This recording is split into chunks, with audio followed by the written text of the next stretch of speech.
Hello everybody, Leifkicker here with a video update made possible by my Patreon supporters. If you'd like to know more about what I do, be sure to check the links in the description below.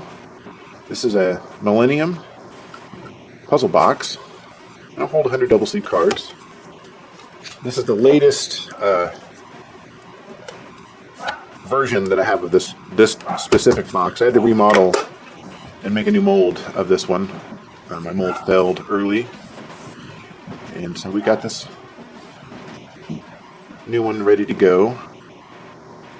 This is the first casting, and one of the first groups I'm shipping out from my Patreon only queue. If you'd like to order a box from me, you would have to be a Patreon member first.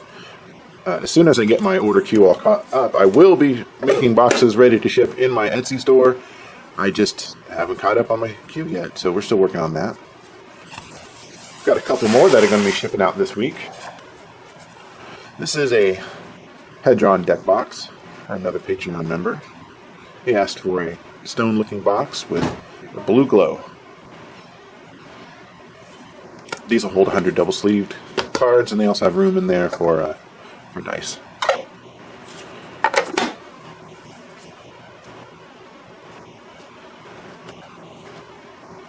Shipping this one Monday as well. Iron Manifold, red flocking. This guy will hold 100 double sleeve cards too. Comes with a little pedestal to set it on. There you go.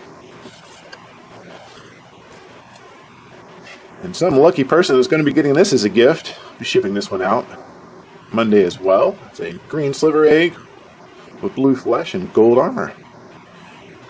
Thank you everyone over on Patreon for making the Patreon only queue possible. Here is just some of the boxes I'll be making over the next few months for my Patreon team. Coming up next are going to be these four here. Hopefully I'll get these shipped out probably in the next 7 to 10 days if everything goes well.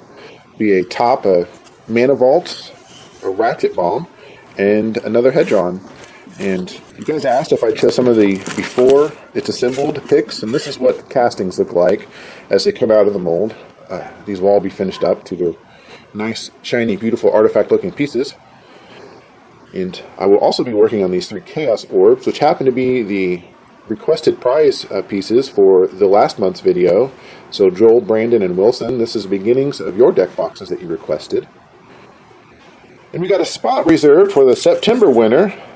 So Alan Armenta, please let me know which type of deck box I can make up for you. I'm going to send you a list over on Patreon. I'll send you a message with some of your options that you can select from, and let me know what you would like me to make up for you. And I'm going to try to capture the process videos on this next piece, and I'll see if I can share that throughout the week to answer some of those questions we're getting on Patreon.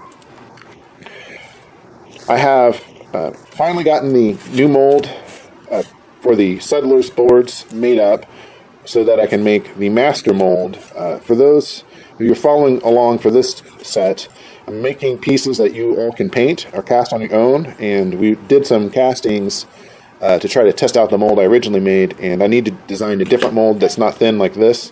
We're going to make it a square sheet, and I want to change up how I was originally going to make it. We were doing the solid piece where you cast it all in one as one unit, but we ran into some issues I think that I can alleviate by trying something different. For one, this color bleed over here, and the base tends to cup a bit. Can't really see it on this one, but as the mold gets older, it wants to curl, so you have this non-satisfactory piece. I want you all to be able to cast your own pieces and get a perfect piece at the end, and not have any of these frustrations, so I'm trying to do that first. So we'll be making a hex-shaped piece like this, and then the inserts separate so that you can make your bases in whatever color you want, which will alleviate the color bleed problem. And this would also allow you, if there is any cupping, you can sand this surface to make it flat. Then you can paint these up separate and glue them in. I think the final product is going to be making a lot more happy people than it would have before. And I have been working on the TARDIS. We will be bringing this back as soon as I can. The Mana, or the Millennium, jumped in front of this one. I'd expected to have this sooner. This is the Master, and I'm going through and just tightening up the details, making sure everything is, all the angles are right, the previous model leaned a little bit and wanted to get that worked out, and we're almost there. So thank you all for watching. Stay tuned for more.